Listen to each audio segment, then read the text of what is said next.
Both my brothers and I have ADHD.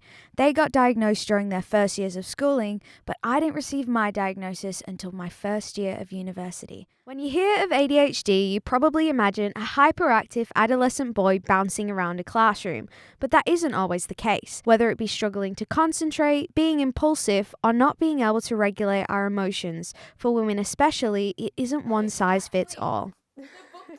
When I found out, it was like, oh. This is Molly. Just like me, she was diagnosed in her first year of uni after spending a lot of her life feeling misunderstood. It just helps me understand that's why my brain works that way. And I'm not weird, or I'm not lazy, I'm not undetermined. It's literally my brain, and I cannot do anything about it.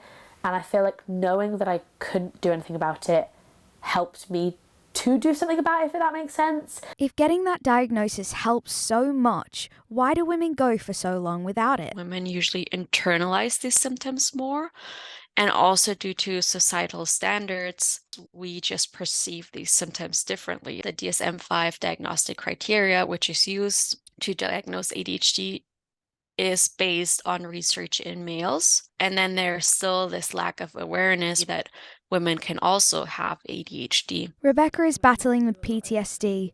After struggling to progress in therapy, her doctor recommended she seek out an ADHD diagnosis. And I really wanted to get better. You know, I really wanted to engage with the therapy. But I couldn't. Rebecca was doing everything right, but her undiagnosed ADHD made her healing process almost impossible. A big realisation for me was that I hyperfixate on my trauma, and I often get stuck in loops of, going back to why did this happen, and is it my fault that it happened, and just replaying. There is a huge link between late diagnosis and long battles with mental health. 1 in 4 women with ADHD have attempted suicide. Most do not see a diagnosis until later in life. If women got their diagnosis earlier, the question stands, would these statistics be so high?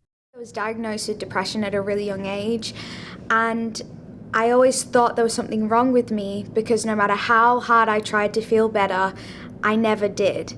And it's sad to think that the reason why is because the tools they were giving me were for a neurotypical brain. And if I'd have just known that I had ADHD back then, maybe things would have been a lot easier and the help they were giving me would have worked a little bit better.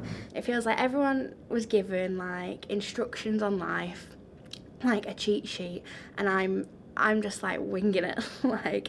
I'm trying to make the same recipe as you, but I don't have the recipe sheet.